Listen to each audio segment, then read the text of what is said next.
Top quality और consistent performance के लिए सिर्फ सिल्वर पंप नाम याद रखना।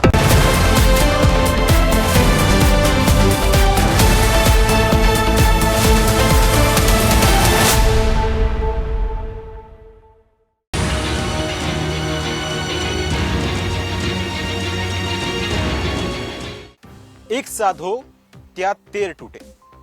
અમરેલીના ખેડૂતોની સ્થિતિ પણ કંઈક આવી છે। ખેડૂતોએ દિવસ રાત મહેનત કરી પોતાનો પાક તૈયાર કર્યો, પણ જ્યારે ફળની વાત આવી ત્યારે પરિણામ શૂન્ય હતું। આખરે ચણાનો પાક તૈયાર કરનાર અમરેલીના ખેડૂતો સાથે શું થયું, જુઓ અમરેલીથી અમારો આ વિશેષ અહેવાલ।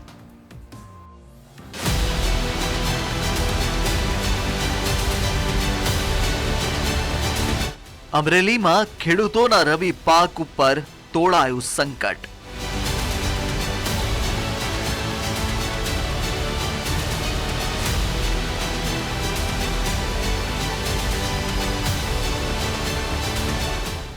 સૂકા થયા ખેતર, માથે પડ્યું વાવેતર।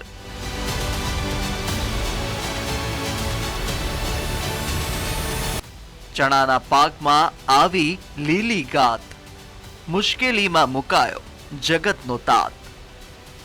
ચહેરા લાચાર છે, ચિંતાની રેખાઓ અપાર છે। હાથમાં ચણાનો પાક લઈને દર્શાવી રહેલા આ ખેડૂતોને પડ્યા ઉપર પાટું માર્યા જેવો ઘાટ ગળાયો છે। અમરેલીના ખાંભા પંથકના આ ખેડૂતોનો ચોમાસુ પાક તો નિષ્ફળ ગયો હતો, જેના કારણે તેમને મોટી નુકસાની સહન કરવી પડી। જો કે ખેડૂતોને આશા હતી કે તેઓ રવિ પાકમાં સારું ઉત્પાદન મેળવીને નુકસાની કવર કરી લેશે। તેમણે સારા પાકની આશાએ ચણાનું વાવેતર કર્યું હતું, કારણ કે ચણાનું ઉત્પાદન સારું હોય તો તેનો ભાવ પણ સારો મળી રહે છે। પરંતુ કરમની કઠિનાઈ એવી કે ખેડૂતોને આ વખતે પણ નુકસાનીનો સામનો કરવો પડે તેવી સ્થિતિ સર્જાઈ છે। ચણાના પાકમાં સુકારા નામનો રોગ આવ્યો છે, જેના કારણે ચણાના લીલાછમ છોડ સુકાવા લાગ્યા છે। ખાંભાના ભાડ, ઉમરિયા, લાસા, ભાણિયા ગામના ખેડૂતોનો ચણાનો પાક સૂકા રોગથી સુકાવા લાગ્યો છે। અધૂરામાં પૂરું લીલી ઈયળો પડતા હવે ચણાનો પાક સાવ નિષ્ફળ જાય તેવી શક્યતા સેવાઈ રહી છે, કારણ કે મોંઘી દાટ દવાઓનો છંટકાવ કરવા છતાં આ ઈયળોનો નાશ થતો નથી।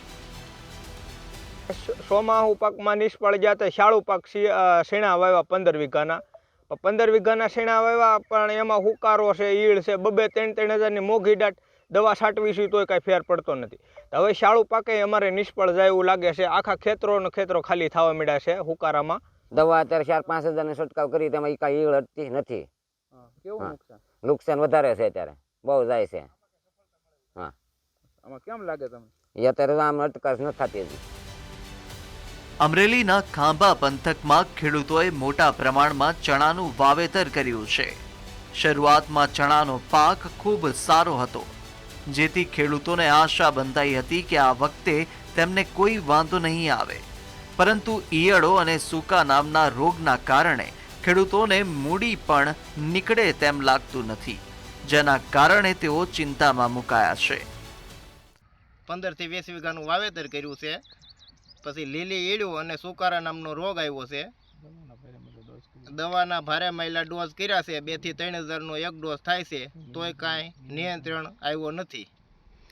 તમને શું લાગે છે, પાક નિષ્ફળ જાહે કે? આ શાળુ પાક નિષ્ફળ જાહે, સોમાહુ તો જોશે, અમને એવી શક્યતા છે।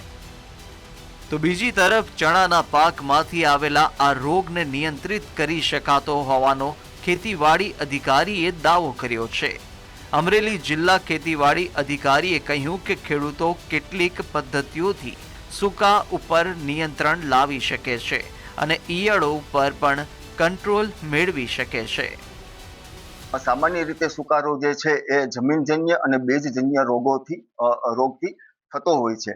આમાં સૌપ્રથમ ખેડૂતોએ પોતાનું બીજ માવજત પણ જરૂરી છે, જેમાં બીજ માવજત થકી અને આ જમીનજન્ય રોગ છે અને બીજજન્ય રોગ છે એ અટકાવી શકાય છે। ત્યારબાદ જો ચણા પાકમાં સુકારો આવે તો હાલના તબક્કે એ ટ્રાઇકોડર્મા અર્જિનિયમ અને અથવા તો ટ્રાઇકોડર્મા વિરિડી જેવા જે જૈવિક આપણે બાયો કંટ્રોલ છે એનાથી એનો સુકારાનું નિયંત્રણ મેળવી શકાય છે.